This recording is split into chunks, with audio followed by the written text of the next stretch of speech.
Welcome to Command Control Power, a weekly podcast hosted by 3 certified members of the Apple Consultants Network, drawing from over half a century of combined experience. We talk shop, interview vendors and colleagues, and share what we've learned while operating our technology consulting practices. Visit commandcontrolpower.com for show notes and click support to join our community for exclusive access to patron-only episodes, special features, merchandise, and other membership perks. This is Joe Saponari of SciMac, and my 2 co-hosts are Jerry Zigman of MacWorks and Sam Valencia of the HCS Technology Group. Thanks for listening. Oh man, I'm so tired of being the help desk. You know what I mean? Now? Just in general, I'm sitting there today, clients have issues or hitting us up by email or whatever, and I'm often the one that's dealing with it. Tim's scheduled, and so I'm the help desk. I just feel like I'm the guy that's responsible for all the live stuff, and it's so hard to balance that. It's tax time right now, right? As we record, it's the middle of March. I'm thankful I have a really good accountant this year who is getting me on track with my taxes. And so I feel like that's handled very well, but it still requires a lot of work on my side, gathering data and actually just reconciling the books and stuff like that. I just feel like it's hard to find time to do other stuff working on the business, as we always say, when I'm the help desk. I'm working in the business so much. That's a difficult thing. I mean, you say you're triaging the tickets, so you have to get your eyes on them first. Decide maybe who's the best person to handle it and take it from there, or take it yourself. I mean, in some cases, I'll just dive in, because especially if I can do it unattended, or it just seems like more efficient. Sometimes when somebody reaches out, they're on email, they're on it right now, they're ready they just want it fixed or whatever. Sometimes it is easy just to live solve it, call them up and just take care of it rather than getting it scheduled and that whole process. So yeah, I might just dive in and solve it. And, Tim obviously also handles triaging tickets, and Judy can triage tickets too for a lot of the issues that are more obvious. But clients are not always so clear with what they're asking, with what the issue is. And she doesn't always know what the right next step is. We need to schedule a call for 30 minutes or, this can be unattended, or maybe it's a quick answer. Yeah. So I find I have to get involved. So I'm curious from you, how is it working so far for you? Because I think you're now a few weeks into having hired a new staff member. So I'm hoping you're going to have some awesome news. Your whole life is improved, and they're handling all the tickets and triaging and just taking care of stuff. And so how's it going? I'm sure listeners are curious too. I know I am. It's actually working out great. It's funny that you bring this up though, because it's working out really well, and I'll get into some details if you want. I was actually exploring the possibility, because this is my dream, of removing myself from the tickets, actually not being copied on every single flipping ticket. Yeah. So I don't think that's gonna. I kind of brought it up. I broached the subject a little bit. Then I was thinking they triage them and they can kick it up to me if I need to be involved, because I'm feeling like I can trust my team on that.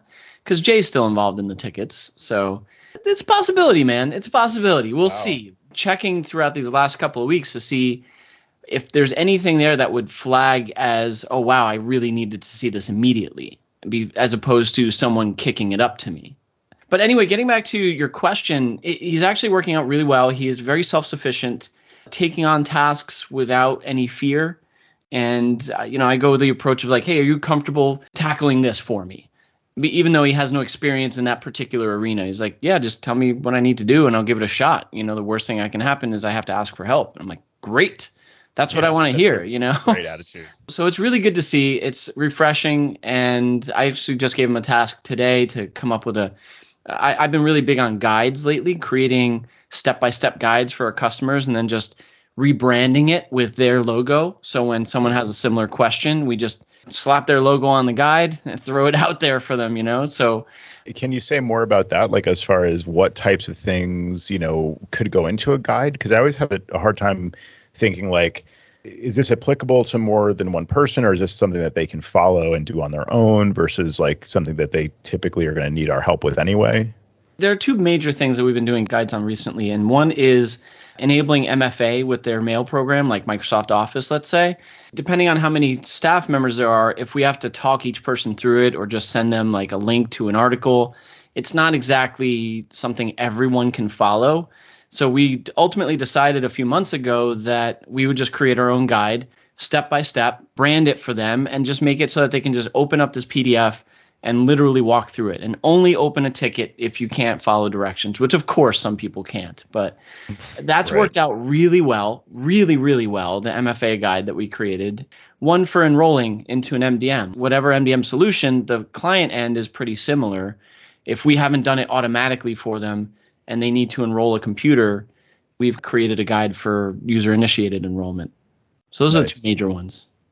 Yeah, I have some TextExpander snippets for stuff like this, like for enrolling in MDM, even for like migrating, getting us set up to do the migration for them remotely, or even doing their own migration, just like the steps that we would use that they can follow on their own. And I had a client kind of like have an issue and finally decided to move forward with a new Mac. But it was like Friday, I'm like, I know you're in a rush now. Let me give you some instructions to do your own self-guided migration, And so I took the time to write up the instructions carefully, like make them more client-facing. And she was successful. She bought a new Mac Studio from the Apple Store, entry-level 500 gigs of storage. She needs one with more storage, so she'll probably upgrade to that. But she needed something like right away. So she bought what they had, which they had a Mac Studio and a Studio Display. And she did her own migration over like on Saturday. And I helped her a little bit, gave her some guidance and stuff. And like we connected, I think it was Monday. It had all worked out. Like she was fully migrated and I had to help her with some finishing touches on her workflow. It was great to have that. More or less, I had the instructions and I just had to like tweak them to make sure she'd be able to follow. In the case of your MFA one, how is it that, you could end up being so successful writing that up so that people can follow it? Whereas, the vendors themselves, I don't know what it is. Clients could never follow the vendor's own instructions. What was successful for you? Just streamlining it, including screenshots or? Excuse me, I want to jump in here. I think it was just calling it a guide, Joe. You got those TextExpander snippets. You just got to call them TextExpander guides. Yeah. This, to me, all reeks of just a grand name for a PDF. But continue, Sam. And this is why they pay Jerry the big bucks to knock me down. TextExpander guide. You heard it here first. There you go.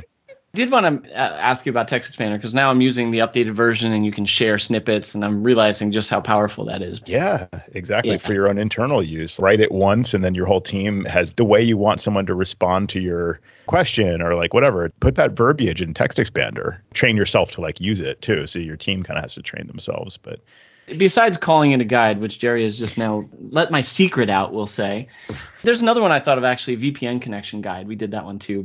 Every single little piece is a separate step. I used to get on Matt about this when I first had him creating them because, he'd say like, do this, this, and this. And then step 2, do this and that. I'm like, dude, they're not going to follow that. Like just 100%. The person that's not the brightest is going to see 3 different actual steps in one screenshot and one step, and they're going to blow it. And so we just literally lay it out like your elementary school, a step for each little stupid thing you can do and a screenshot for it. And it goes over huge. We get very little questions on like MFA for some companies that need to roll it out. Like, boom, we test it out on a Monday and we're like, okay, we're going to set aside 2 hours for calls and nobody reaches out. It's amazing. Wow. It's like insane. That's great. That's fantastic. And especially when you're not necessarily billing hourly for stuff like that, if that's part of your plan, like it's way more efficient for you to just kind of write it once and send it out and then, not be handling all those live calls. And that's great. I think just making it very basic is the key. Putting big giant arrows to pointing where they should do things. Sam, I got a tip for you. What's that? Let your conscience be your guide. Nice little Pinocchio reference there. Yeah, a little Jiminy Cricket there. We got our show title. Nice. That's a great thing. And documentation in general is, more applicable as you grow your team because again, you want everybody to be on the same page. You want the client to kind of like get the same answer no matter who they talk to. So having those internal snippets in TextExpander are great. And just even the internal documentation for your own staff to follow whatever process for deploying a server or whatever, enrolling a new, end user at a specific client, all that stuff can be documented. So pretty much anyone can do it. It's like a gift to your future self, It's like you put the time in now to like document it properly, and then you can just like feel good later when you can follow it. You paid it forward to yourself to not have to think it through each time, that it's like already thought through once and fully documented. I actually like that term, a gift to your future self. I'm going to use that. Nice. It's funny, just to interject, I was dealing with Apple for a number of calls this week and the end of last week. And somebody said, okay, I'm going to send you an email. And as they're doing it, I could hear the TextExpander snippets going off in the background. You know, the popping sound. I think they've been at Apple for a while, but it was the first time I actually had audible proof of it. That's funny. It's a great tool, TextExpander. I mean, they were like our first sponsor, I think, because we were all fans, you know, and like any supporter of ours, we typically use it ourselves. And that's a prime example because it's just such a useful tool. And it is like, Sam, now that you have the latest version, all the kind of sharing features are built in. You know, you can just create a snippet and then everybody has access to it if you want them to. So it's really great like that. We use it for migrations. We use it. You can even embed screenshots. So I created one for clients who, I mean, I don't know about you guys, but I get tons of the Adigy alerts about people that are trying to install Monterey and they're being blocked by us, which is, of course, it's the way we typically configure things when things are pretty new. At this point, we're basically just about ready to unblock Monterey for most clients. When it's in that mode of it's blocked for everybody, we get tons of these notifications that it's been blocked. And of course, now there's a way you can just simply disable the notifications on the blocker. So you're not notified each time somebody tries to install it. But I found that what was happening was people were, of course, ending up in the software update preference pane in system preferences to install updates, which we do want them to do. You know, when they're running 11.6.4, we want them to update to 11.6.5. Conveniently, that's in the same place that they can get the upgrade to Monterey banner. So they see that and they're not really paying attention. They just click upgrade. And then we block them and they're like frustrated, like, what's going on?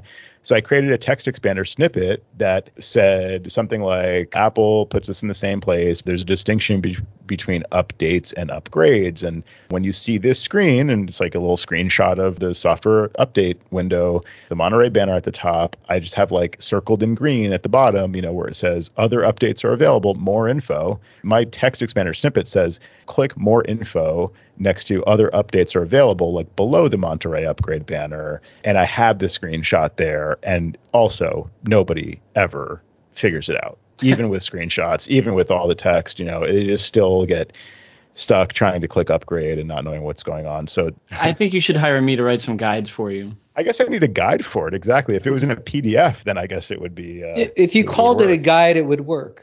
That's what I'm trying to point out here, this whole discussion. It's just how you brand it. That's right. How to update guide.pdf. Yeah, that would work. Whereas the snippet, no.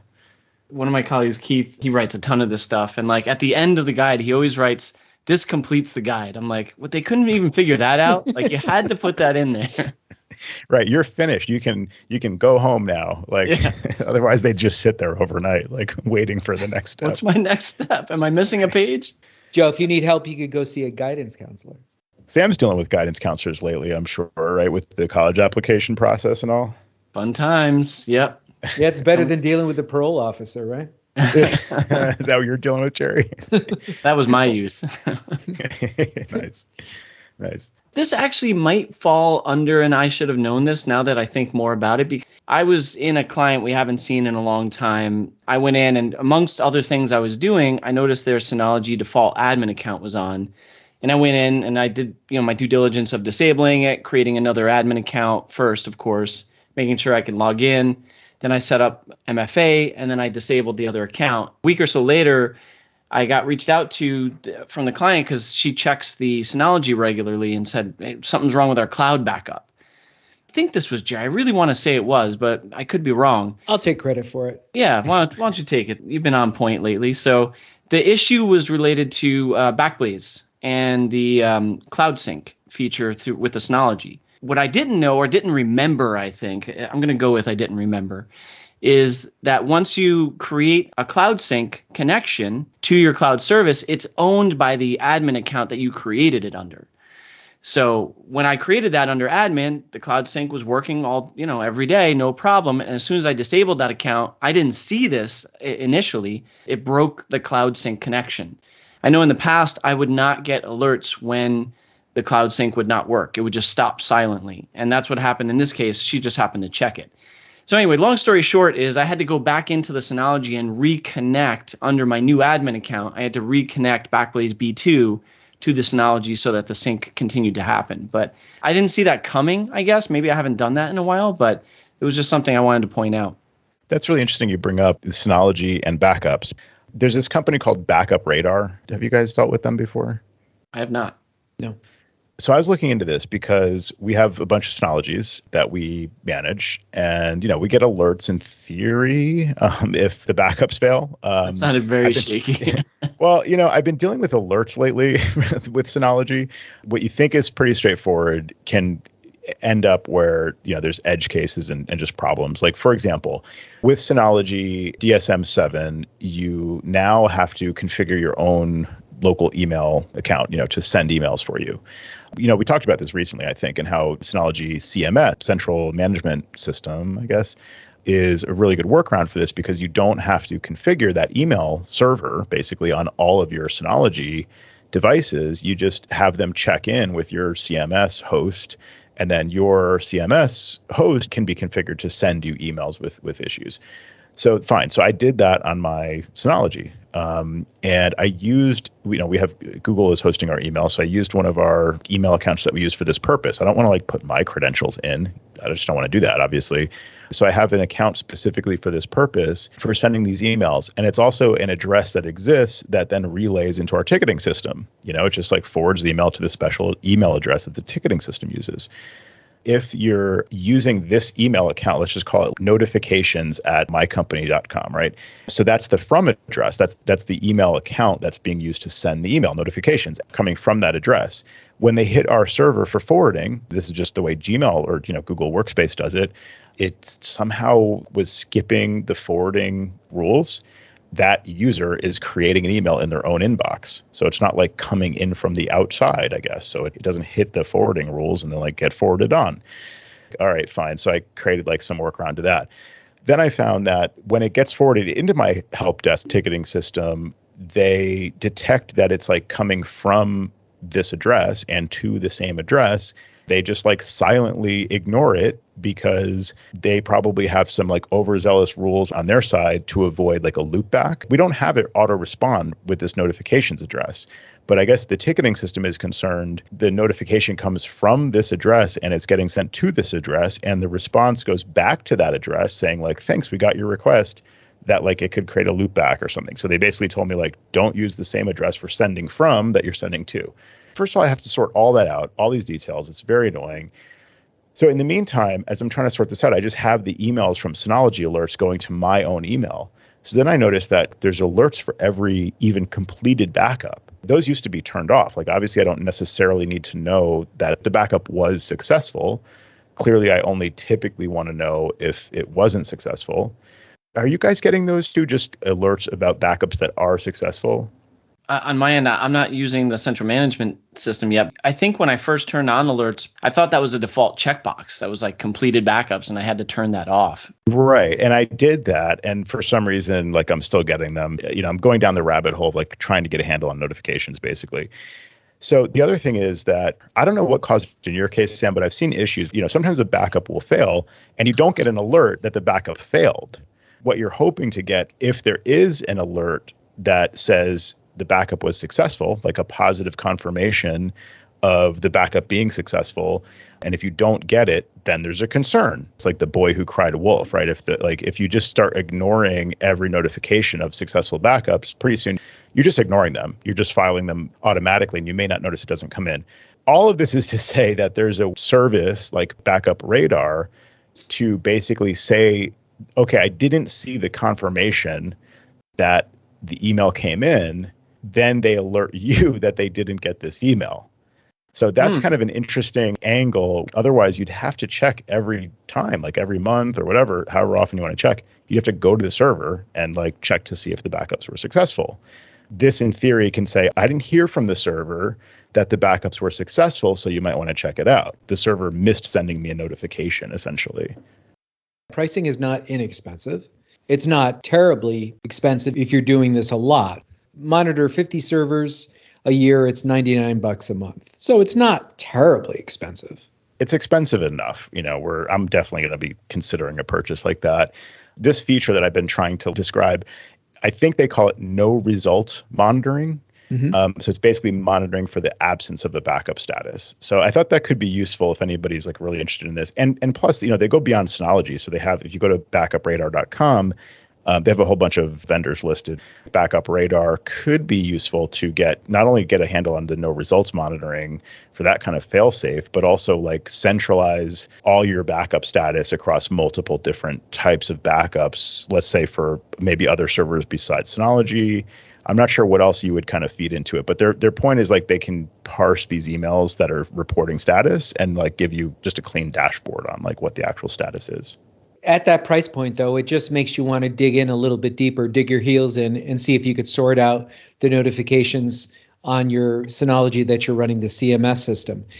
It doesn't negate the need to actually connect to the Synology and just like see what the status is live, because it's not complete. And like to Sam's point about Backblaze, like you may not find out about certain things that are failing without really just like looking at the server. Speaking of backups for the Synology, I mentioned the Cloud Sync not working and not giving us notifications. Have either of you guys played with the Synology C2 backup solution? Yeah, I have. In fact, in a case like you're describing with Backblaze, first of all, I thought Backblaze was great. Backblaze B2, I can resell that storage to the client. Basically, I can set up the backups. I can charge them a little extra. I'm paying for the backup storage, and I'm, monitoring it for them and stuff. So we added a little bit of margin on there as kind of a way to make a little more money each month, take more responsibility for monitoring that and setting it all up and stuff. So I did that in one case and it was great. And it worked fine. And it's still working and it's fantastic. In another case, I just couldn't get it working. I couldn't figure out what the difference was. I wonder if it was a situation like you're describing where I originally set it up with one admin user, and then, then I was trying to do a different one. It was a while ago. So I eventually just gave up and I used Synology C2. And now that's my go-to in all cases, because I just find it much cleaner than trying to deal with like two different vendors. And it's not worth it to me to have the possible risk of it not working and costing me hours to try to figure it out, like it did in that case, just to make a little bit of money each month. I've kind of standardized on Synology C2, which, works well.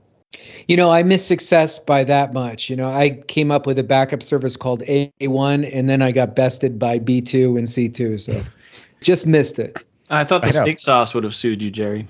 Yeah, exactly.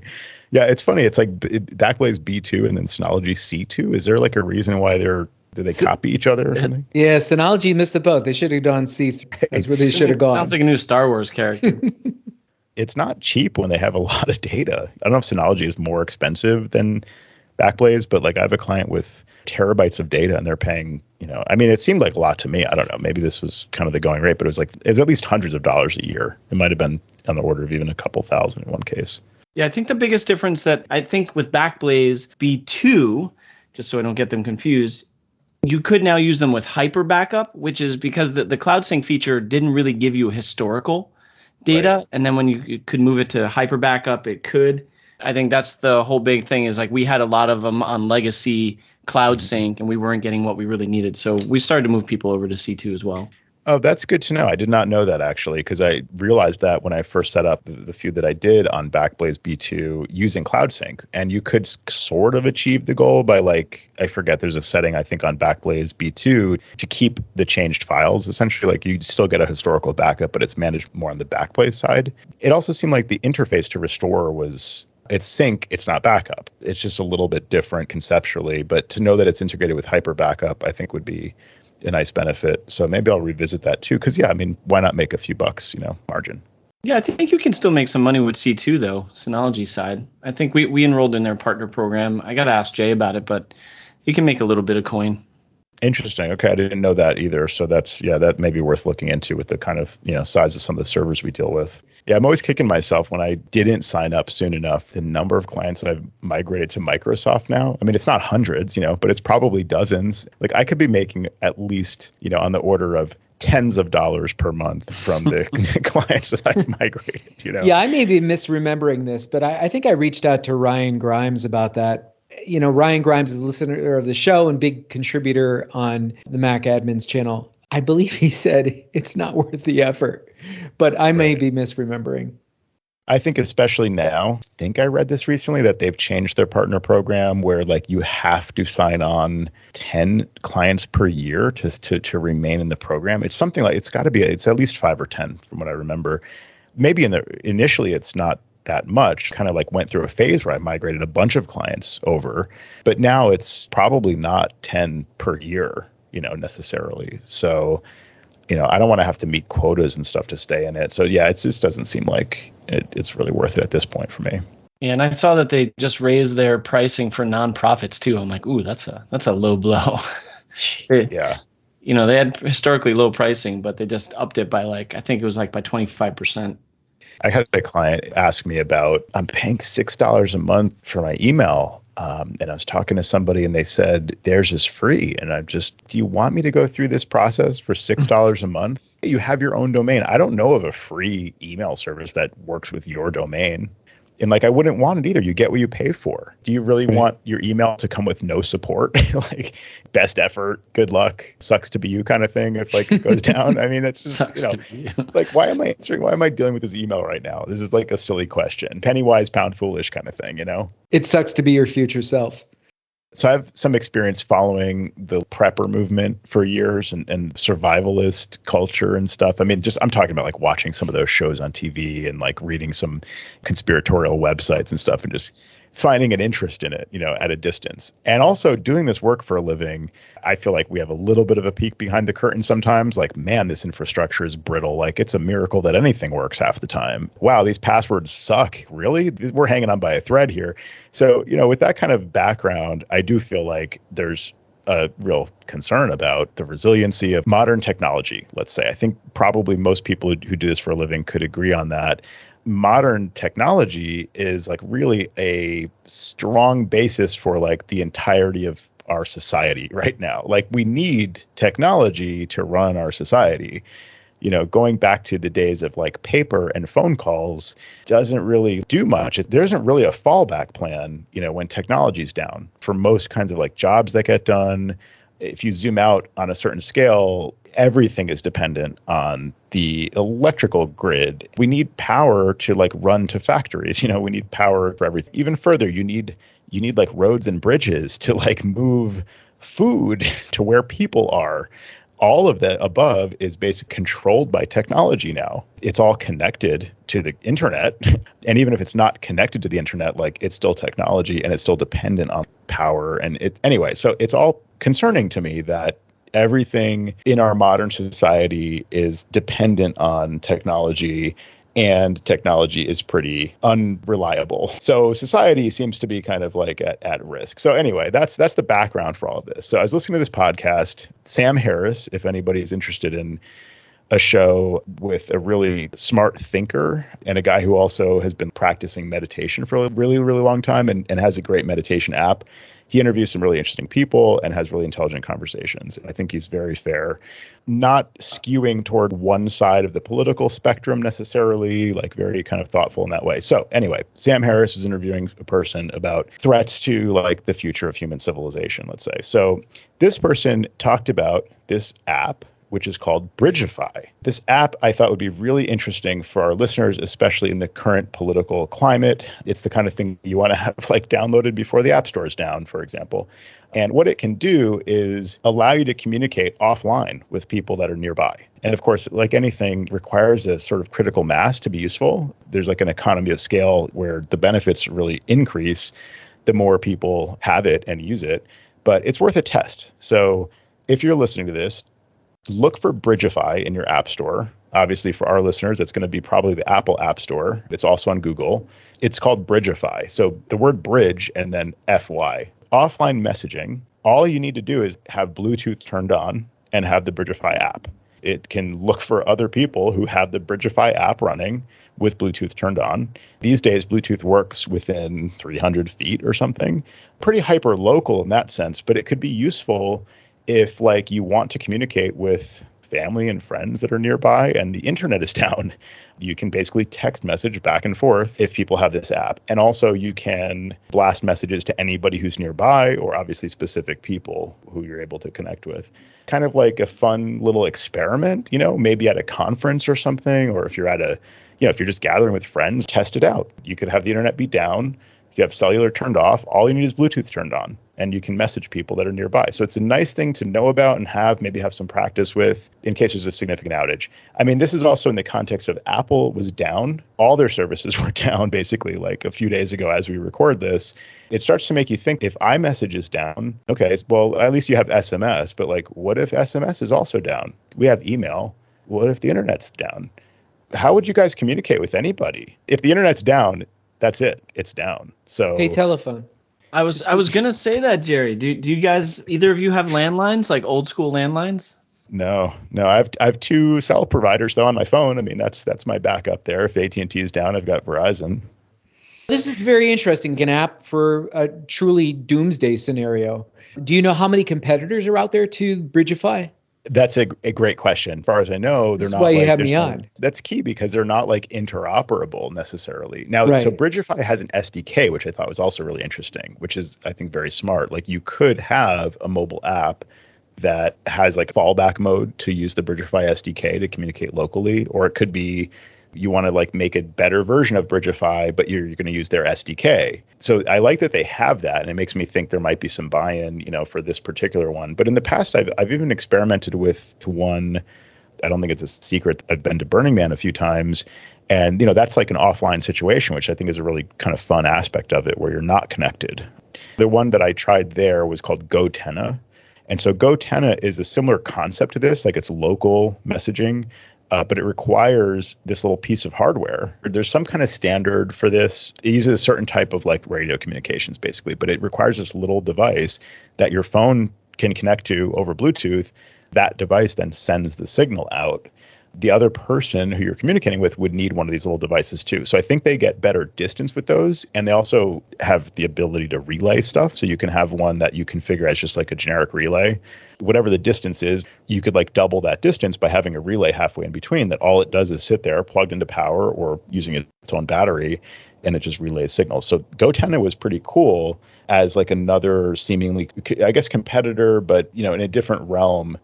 If you have too many different options, that's not that useful to communicate with more people. You'd want to just generically communicate. Anybody can receive an SMS or an iMessage practically. As we talk about this is probably going to become more commonplace in the next 2 or 3 years, and eventually some big gorilla like Amazon or Google will move into the space, and that'll be the default way of communication. Because as you were telling the story, I was thinking of Tile, because Tile recently joined forces with Amazon Sidewalk. Are you familiar with Amazon Sidewalk? Oh yeah, that's an interesting idea too. I like right. So it sounds like it's the same concept. It uses Bluetooth Low Energy and I believe the 900 megahertz spectrum for devices to communicate without Wi-Fi. Not only is Bridgefy thinking about this, but a lot of big players are, and this will probably be something that we'll have in a very short period of time. There'll be one de facto app to use for this. Yeah, that's a great point. I mean, maybe Apple will buy Bridgefy. Well, they're using it already. I would imagine there's some Bluetooth Low Energy being consumed with the trackers anyway. Just like the Tile trackers are using Sidewalk. Right. Yeah. Like the technology is there. Exactly. Like the hardware exists. Like all Apple has to do is like create an app, that's installed in every iPhone, starting with iOS 16 or something. And then we can all just communicate if the grid is down. And, in this country, in the United States, we don't typically think that can happen or like really have any point of reference for it. But, places have gone through this. Like Texas went through this last winter. Their energy grid failed and people were like offline with no heat, no food. Like that can be pretty rough. It can happen here, but it certainly happens a lot more commonly throughout the world. If Apple did build it in, and Google, let's say, and better yet, maybe they could collaborate on some cross-platform thing. Some authoritarian government shuts down the internet or the grid is down because of some crazy weather event or whatever. People still have their battery-powered phones that can talk to each other. Hey, how's everybody in the building? Anybody need anything? Somebody texts back, I'm trapped here and I can't, I have no food left or something. It's like, this would be an awesome thing for phones to be able to do, to like work independently of the internet and the power grid, ideally. So look at what happened with Ukraine. Elon Musk basically like directed Starlink satellites to cover that area, shipped truckloads of hardware out there to just provide them backup internet by satellite. And in theory, you could have one person's device connected to like a Starlink uplink and, relaying in a kind of true mesh scenario to other people's devices that don't necessarily even need to be local to that Wi-Fi connection from the Starlink. You could have an app that basically takes one person has an uplink to the internet and everybody else who's able to be like 1 or 2 hops from that person's device, like physically close enough, could have an internet connection or like a limited connectivity to be able to like do messaging or something. So really exciting what technology could do. It's just that we don't build in a lot of this like resiliency from the start. I feel like a lot of things are designed to just be minimum viable products in technology. Right. And we will get cards and letters if we don't mention this. We would be remiss in not mentioning, I heard in a recent interview with Mark Gurman of Bloomberg, Apple supposedly with the next iPhone will be turning on the satellite communication that the phone will be capable of doing, but it will only be for, let's say, SOS messaging, emergency services. Your phone, supposedly, 1 year from now, will be able to do that. Apple has the technology in place to communicate with satellites on the phone, and it'll be in the next iteration. I forgot about that. That's a great point. I was actually looking into this technology recently. On my desk, I'm looking at my original InReach. It's by this company, DeLorme, and then I think Garmin bought them. But it uses like the Iridium satellite network. And I bought this like when I went on my honeymoon, which involved hiking 11 miles to like a beach you can only get to on foot, camping for 5 days and being off the grid. And that was like the first time I had been really like disconnected from my company. And I thought, I don't know what's going to happen. I've tried to think about all contingencies and whatever, but like if a client needs me and somebody needs password, I just didn't want to be unreachable. Technically have some method of getting back in touch with the company or having them reach me. This little satellite communicator device, talks to my phone over Bluetooth and I was able to text message. But if that feature were built into the phone, Apple could probably charge $10 a month or include it with iCloud Plus or whatever. Tons of people would pay for it if you didn't need extra hardware. Right. But according to Mark, it's just emergency services. Well, sure. I mean, that's really all I would need it for these days. Like if I'm going on a hike or something and I just want to have that extra safety, aspect. That's a huge feature that I think probably most people would pay for. I would certainly upgrade my phone for that, for the hardware. I'd pay $10 a month for it. Like no problem. And that's something that Garmin's already getting, money from people, and they're selling hardware for that. So that's I never even thought of Apple building that. I think it's a great idea.